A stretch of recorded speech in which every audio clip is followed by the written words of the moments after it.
ضحكة وفقد موجع.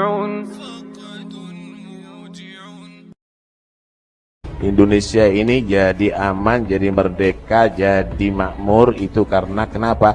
Karena ala tariqatil habaib. Kalau kamu diajari benci sama baib, insya Allah kiai mau siapa, ketua organisasi apa, nggak usah diikuti. Wallahi kalau mau akan batah liku, celaka inti akan. Anda karena hanya kepentingan sesaat, Anda sudah fitnah habaib kemana-mana sekarang. Tanggung jawab nanti sama Rasulullah. Kami dan datuk-datuk kami tidak pernah mengajarkan kebencian kepada siapapun. Kami datang ke Indonesia bukan untuk menjajah kepada Anda, tapi kami dan datuk-datuk kami semuanya datang kepada Anda untuk mencetak ulama, kiai-kiai ada di Indonesia ini. Awas, Anda tanggung jawab sama Rasulullah SAW. Awas, Anda tanggung jawab sama Rasulullah SAW. Datuk kami adalah bukan makan harta Anda. Lihat bagaimana sekarang semuanya. Anda muhibbin, Anda cinta kepada habaib, Anda ada di sini. Tapi habaib bagaimana menghargai Anda? Habaib bagaimana menghargai Anda? Dipotongkan kambing 100 lebih untuk Anda. Potongkan kambing 100 lebih untuk Anda. Anda datang ke sini bawa apa? Paling gula 1 kilo. Anda datang ke sini bawa apa? Paling gula 1 kilo.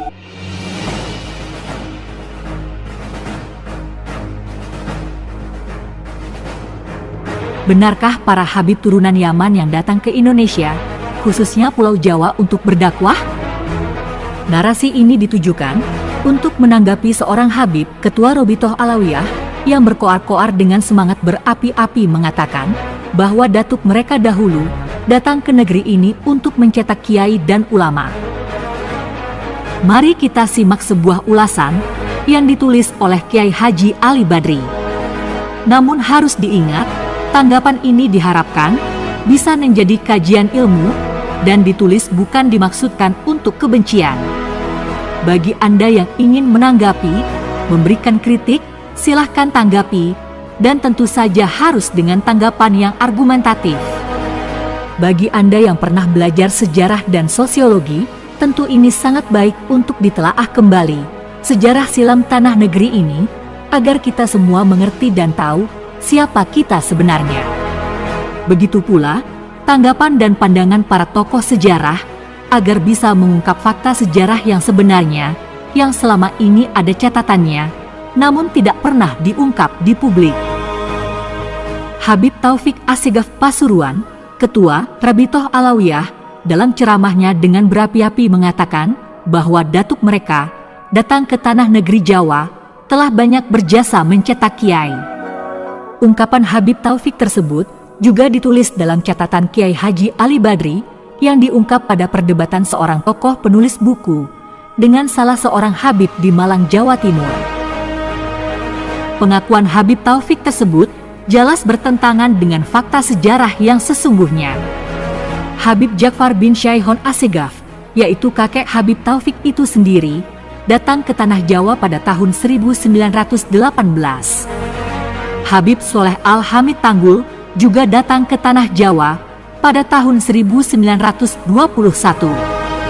Menurut catatan Kiai Haji Ali Badri, kedatangan mereka ke tanah Jawa mula-mula dimaksudkan untuk meredam konflik yang terjadi setiap saat antara kelompok mereka sendiri, yaitu Ba'alawi dengan kelompok Al-Irsyad.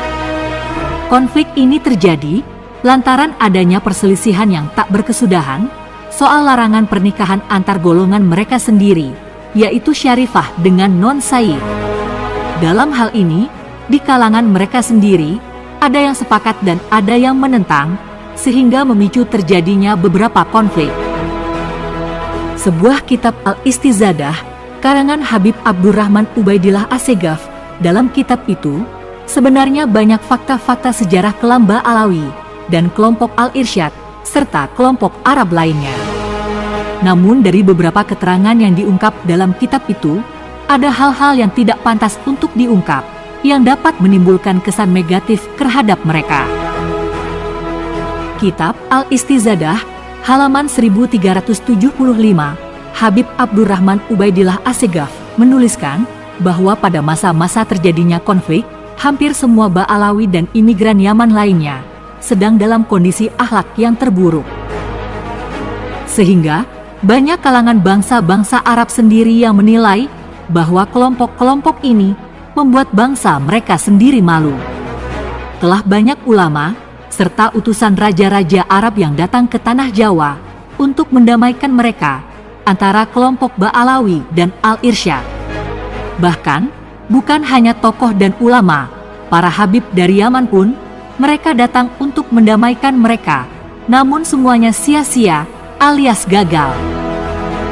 Dari upaya tokoh-tokoh Arab serta Yaman sendiri untuk mendamaikan kedua belah pihak ini, justru saat itu Robitoh Alawiyah dan anggota-anggotanya melakukan penentangan dan perlawanan keras terhadap para tokoh itu, serta membenci kaum Habaib Hadramaut yang datang dari Yaman. Penyebabnya, karena Habaib Hadramaut tidak mendukung pendapat Ba'alawi yang ada di Nusantara, bahwa Syarifah menikah dengan non-Sayyid, itu hukumnya tidak sah, sebagaimana fatwa Mufti Betawi, Habib Usman bin Yahya.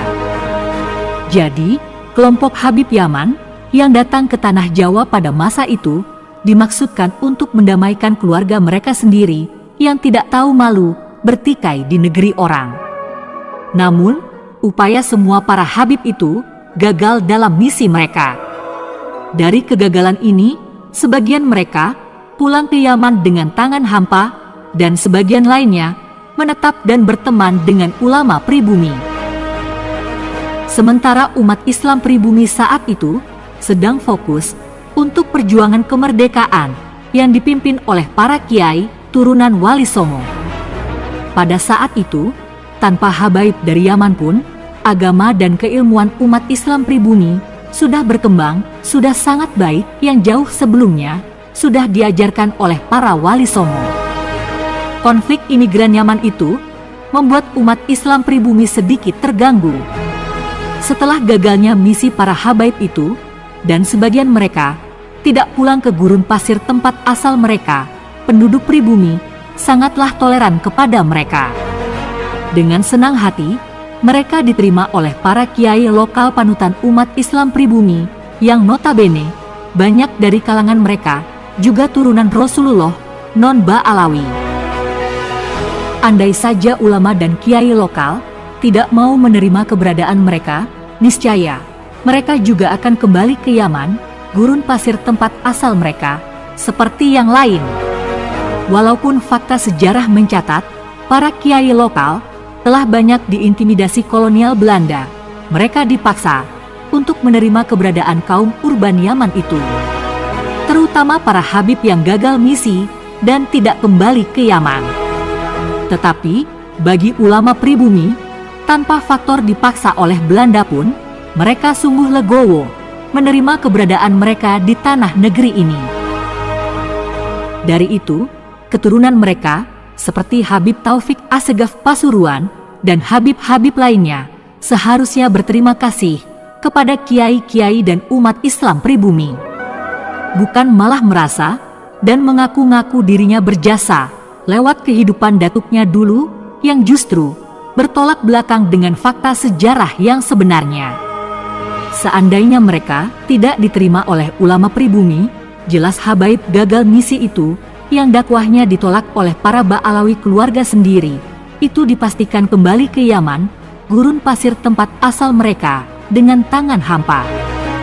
Kalaupun mereka tidak kembali, bisa jadi mereka beralih profesi seperti ulama Ba'alawi yang lain, yang menurut Habib Abdurrahman bin Ubaidillah Assegaf, bahwa begitu mereka sampai di Jawa, mereka pun meninggalkan keilmuannya.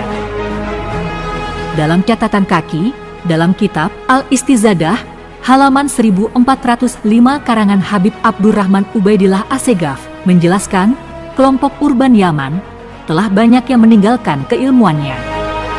Faktanya adalah kalangan Ba'alawi sendiri, di mana hal ini dikutip oleh Kiai Haji Ali Badri dalam tulisannya, kalau Habib Taufik dan Habib lainnya ngotot bahwa datuk mereka datang ke tanah Jawa untuk mencetak kiai, itu artinya sama saja dengan mengatakan bahwa datuk mereka tidak punya malu atau tidak tahu malu. Sebab saat itu yang akhlaknya bobrok adalah keluarga mereka sendiri, yaitu Ba'alawi. Bagaimana bisa mereka yang bermasalah mau mengajari masyarakat negeri serta ulama pribumi. Kedatangan Mufti Hadromaut, Habib Abdullah bin Ubaidillah Assegaf, ke Tanah Jawa pada tahun 1916 adalah bermaksud untuk mendamaikan konflik urban Yaman di negeri Jawa. Dalam catatan Mufti Hadromaut itu, tidak ada sedikit pun catatan yang menyebut kontribusi perdamaian dari nama-nama besar habaib Indonesia di zaman itu. Seperti Habib Ali Kuitang 1870 sampai 1968. Kemudian Abu Bakar Assegaf 1869 sampai 1900. Buah ungkapan emosional itu. Al-Qur'annya sudah jelas. Wala taqrabuz zina. Ojo cedek-cedek ang zina. Innahu kana fahisyatan wa sa'a sabila. Sedangkan para syarifah ya, apabila dikawin oleh orang non alawin ya, non alawin ini tidak sah. Ya mungkin ada kitab seperti itu. Namun kalau saya sendiri kok keberatan kalau dikatakan tidak sah ya. Keberatan kalau dikatakan tidak sah ya. Kenapa? Karena arkanun nikah sah. Arkanun nikah kan sudah terpenuhi. Satu, ada ijab qabul, ada dua syahidin al-adilain ya. Kemudian itu ya 5 itu kan ya. Nah, masalah mukafaah hal ini perlu dikaji lebih dalam. Memang di dalam dari segi nasab memang tidak mukafaah, ya kan? Lebih tinggi seorang syarifahnya tadi. Namun kan bukan nasab saja yang dihitung oleh Rasulullah. Rasulullah itu mengatakan tungkahul mar'atu li arba'in, li jamaliha, wali hasabiha, wali dunyaha, wali diniha, fadfar bidatidin taribat yadak. Nah, jadi kan ada seorang non alawiyin ya, oke, ganteng wonge ya, alim, sugih, nasabnya baik, dari nasab orang-orang yang soleh ya. Kemudian syarifahnya cantik ya, terus keturunan memang alawiyin sing memperjuangkan agama. Sebab ya nun sewu, alawiyin sendiri kan ya ada yang tidak mengindahkan agama ya. Jadi nilainya tidak sama loh ya dengan alawiyin yang memang memperjuangkan agama, otomatis tidak sama. Saya fair ini ya. Ada syarifah cantik, kemudian hasab ya, nasabnya baik ya, kemudian kaya ya, kemudian agamanya kuat, ya enggak kufu namanya. Nah, kalau sekarang syarifahnya cantik ya, kemudian ya nasab jelas ya, tapi enggak anu dukun-dukun enggak begitu apa itu getol ke agama syiar agama tidak ya, tapi tetap nasab ya. Nah, kemudian nggak kaya ya, nggak kaya, banyak juga kan ya. Kemudian nggak alim ya, nggak alima, maka kan 4 lawan 2 kan. Ini menurut sebagian pendapat ya, ini yang mukafaah, karena yang laki-laki 4 kriteria, ganteng, hasab, kaya, alim, sedangkan yang satu syarifah dan nasab ya, cantik dan nasab, cantik dan nasab. Saya rasa bab mukafaah ini perlu dikaji kembali. Mukafaah itu artinya seimbang, keseimbangan. Kalau haram itu saya tidak bisa menjawab ya. Memang himbauan daripada kalangan mereka untuk mereka sendiri boleh. Kalau bisa syarifah jangan ya, jangan kawin dengan non alawin. Nah, itu boleh saja, tidak ada larangan. Lagi pula apa itu habaib awal dulu kesini kan ya juga kawin sama pribumi. Apakah setelah dikawin mau dibuat gitu tak? Direken akhwal kumprung gitu tak? Lek mereka nyacat ya kita juga nyacat, enggak usah cacat-cacatan. Sakotot min ainillah. Lebih baik kita saling tarahum, wattafadul. Itu di akhir-akhir zaman seperti ini, ngapain kita tukaran?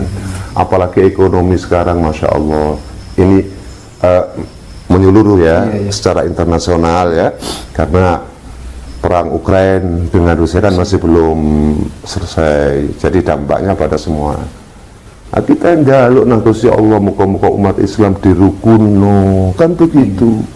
Mudah-mudahan umat Islam semua ini dirukunno, ojo gara-gara beda imam sudah ada wah ya Allah, beda apa madhab sudah ada wah. Rasulullah tidak suka nangis. Rasulullah indelok umat pada umatnya perang tukaran, sing siji Wahabi, sing siji Sunni, sing siji Syi'i, sing tukaran dari siji. Subhanallah, jangan kita peruncing perbedaan, tapi carilah persamaan di antara kita. Nah itu ruhama ubainahum, ya, Muhammadur Rasulullah walladzina ma'ahu asyidda'u 'alal kuffar ruhama ubainahum. Asyidda bukan berarti orang muslim langsung disenedi, itu enggak boleh. Akhlak Rasulullah enggak begitu. Man adza dzimmiyan, kata beliau Rasul, faqad adzani.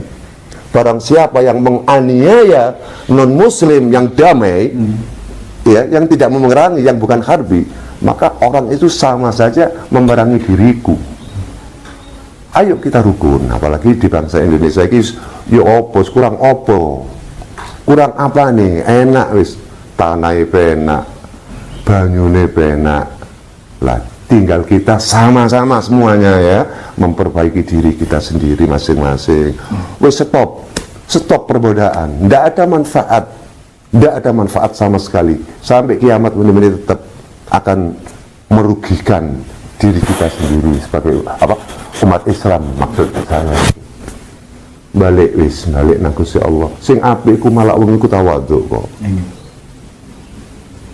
Man tawadhu'a lillah rafa'ahu Allah, wa man takabbara wada'ahu Allah.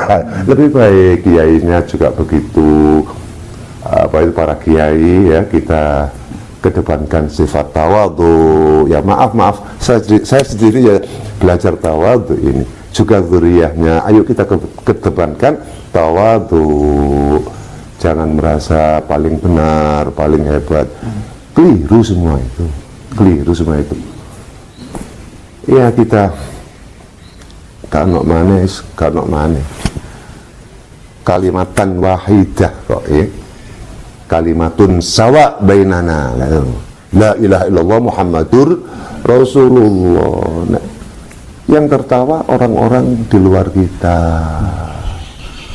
apalagi ini menjelang pemilihan presiden dan pemilihan legislatif. Jangan-jangan memang ada oknum yang sengaja mengacak-acak umat Islam ini. Sadarlah wahai dzurriyyah, sadarlah wahai kiai, jangan diterus-teruskan.